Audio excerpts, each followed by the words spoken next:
নিরাপত্তা জোরদার করতে বাংলাদেশ সচিবালয় ও প্রধান উপদেষ্টার সরকারি বাসভবন যমুনা ও এর আশেপাশের এলাকায় সব ধরনের সভা সমাবেশ, গণজমায়েত, মিছিল, মানববন্ধন, অবস্থান ধর্মঘট ও শোভাযাত্রা নিষিদ্ধ করেছে ঢাকা মেট্রোপলিটন পুলিশ ডিএমপি।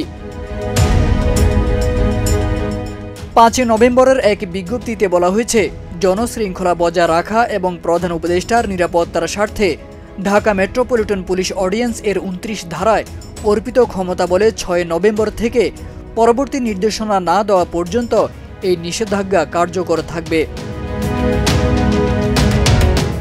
এতে আর বলা হয়, বাংলাদেশ সচিবালয় এবং প্রধান উপদেষ্টার সরকারি বাসভবন যমুনা ও এর পার্শ্ববর্তী এলাকা, যার মধ্যে হোটেল ইন্টারকন্টিনেন্টাল ক্রসিং, কাকরাইল মসজিদ ক্রসিং, অফিসার্স ক্লাব ক্রসিং এবং মিন্টু রোড ক্রসিং এর মধ্যবর্তী অঞ্চল অন্তর্ভুক্ত। ডিএমপি জানিয়েছে, জননিরাপত্তা ও সার্বিক আইন শৃঙ্খলা রক্ষার স্বার্থেই এই সিদ্ধান্ত নেওয়া হয়েছে। তারেক আজিজ খান, প্রজন্ম ২৪।